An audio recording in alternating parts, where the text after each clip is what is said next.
Magandang umaga. Arestado sa Quezon City ang mga hinihinalang miyembro ng tinaguri ang Ipit Gang. Ang mga binibiktima ng grupo, mga pasahero ng taxi. At para sa detalye, may report si Oscar Oida. Oscar!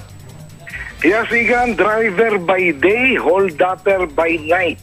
Yan ayon sa mga pulis ang suspension nilang siste ng tatlong lalaking nahuli na nila ng baril at patalim sa isang madilim na bahagi ng Mindanao Avenue, kanto ng Pantomina sa Fairview, Quezon City. Mag-aalas 4 madaling araw na maispatan na magpapatrol ng pulis ang isang taxi na sinasakyan ng mga suspect. Nang lapitan nila ito, Igan, ay dali-dali mo itong umandar dahilan parang katin ito ng mobile ng pulis. At nang mahuli nila, nakunan sila ng isang kalibre 38, isang patalim at isang tubo na hinihinalang ginagamit na pamalo. Suspension mga pulis, Igan, hindi basta mga pangkaraniwang taxi driver ng tatlo, kundi mga miyembro ng tawag na Ipit Gang. Ang modus ng mga ito, Igan, ay kumuha o pamasada ng isang pangkaraniwang pasada, kukuha ng pasahero at pagkakasakay na yung pasahero, under lang to ng ilang metro. Makalipas sa ilang metro ay pipick upin na yung dalawa pang kasabwat.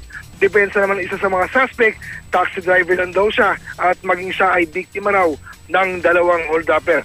Panawagan naman ng mga pulis sa mga nabiktima ng tatlo na magsadya sa kanilang tanggapan para makapagsama ng reklamo. Igan?